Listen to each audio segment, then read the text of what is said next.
And on top of this, I have mixed peel, so I'm going for all the mixed peel in. And sultanas.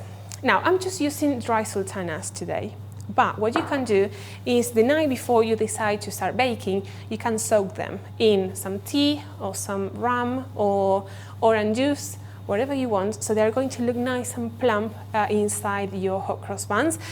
The next day, you wake up, you take your sultanas out from the fridge, and you are going to take all the excess liquid out, and then you're ready to use it. So, sultanas in here. Delicious. Right. Now I'm going to start folding my dough, starting from the ends, stretch and fold inside, press down, the other corner, stretch, fold, press. Then I'm going to pull this side, stretch and press.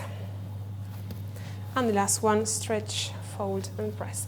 So basically we have kind of like layers inside, dough, dry fruit, dough, dry fruit. That's what we want. Now, once you close everything, I'm going to flip this over, and with both hands, I'm going to start creating a bit of tension on the top of my dough.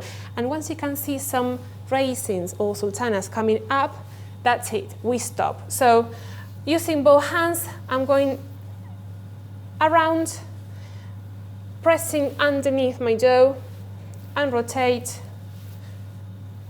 going around, pressed underneath, and I can start seeing how slowly sultanas are coming out.